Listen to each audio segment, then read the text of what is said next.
An ignition interlock license in Seattle or Washington State. What is it? How do you get it? How long do you need it? And what are some common pitfalls to avoid? Well, if you're interested in an ignition interlock license information, this is the video for you. My name is Lance Fryrear. I'm the owner of the law offices of Lance Fryrear. My firm has been doing criminal defense work in Lynnwood, Washington, all throughout Washington State for more than 20 years. And I've been putting out these videos to help educate people because there's just not a lot of information out there in all types of areas of the criminal law. And let me tell you, ignition interlock licenses are really important, and it can be really confusing. So in this video, I'm going to cover three things. One, what is an ignition interlock license? What is it good for? And when might you be eligible for one?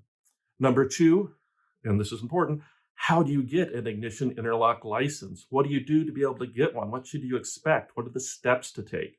And number three, and I think this is the most important, some common pitfalls to avoid, some mistakes we've seen people make in all of our years helping people with getting ignition interlock licenses.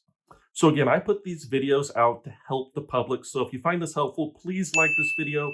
Please subscribe to this channel because it helps us get the information out there. Now I'm going to just jump right into it.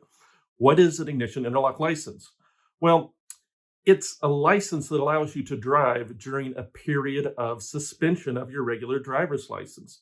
So think about it, hey, I've got a suspended license, but I can get the special license to drive during a period of suspension. So that's pretty cool.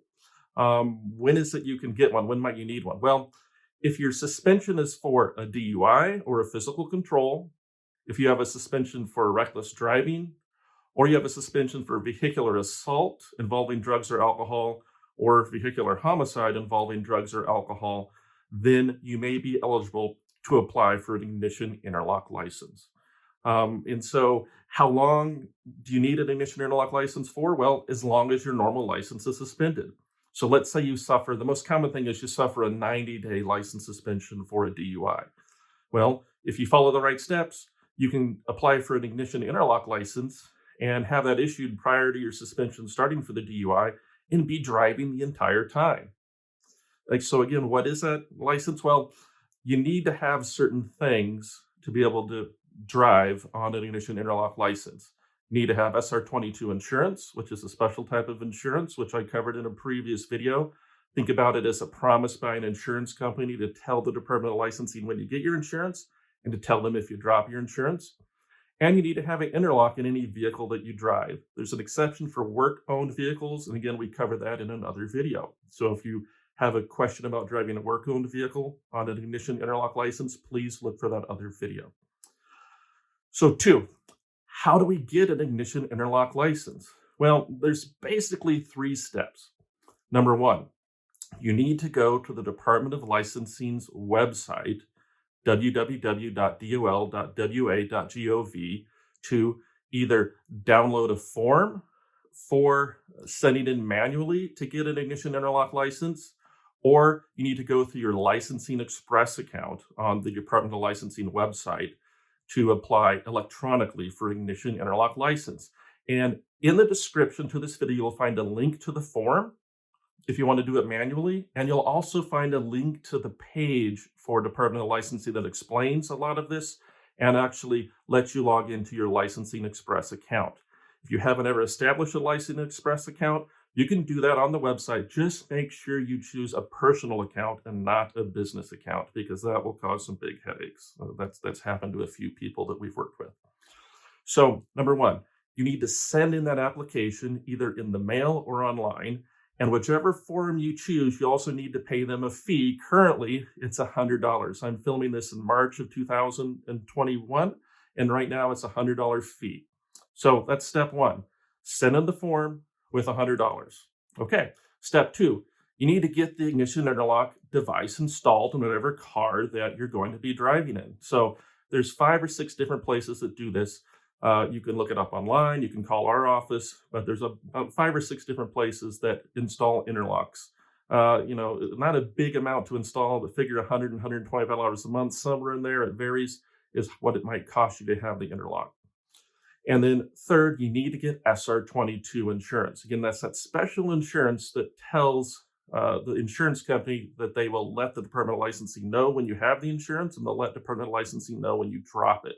So 3 things: the insurance, and the insurance people will send proof to Department of Licensing. The interlock people will send the proof to Department of Licensing. What do you send to Department of Licensing? That form, which is the application, and a $100 fee. Now, online, once you see the form, it'll say something like a restricted license application. They use different language. They use ignition interlock license in some of the language on the website, but the form itself will say restricted license. Don't worry about it. It's the same thing in this case. So thanks for staying to the end. Number 3, and I think very important, is some common pitfalls to avoid.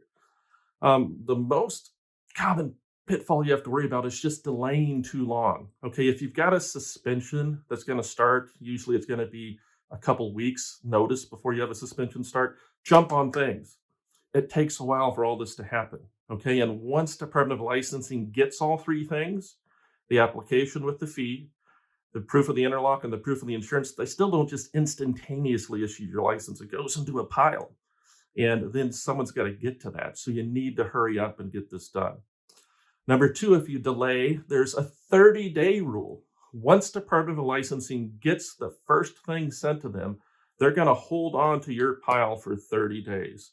And let's say they get your $100 fee with the application and they get the interlock, but on the 35th day, they get proof of insurance. Well, they're going to throw that all out. You've got to start all over again. You've got to send a whole nother $100 in, another application. You have to start the process again. So once you get moving, jump on all 3 things at once. That's a big pitfall.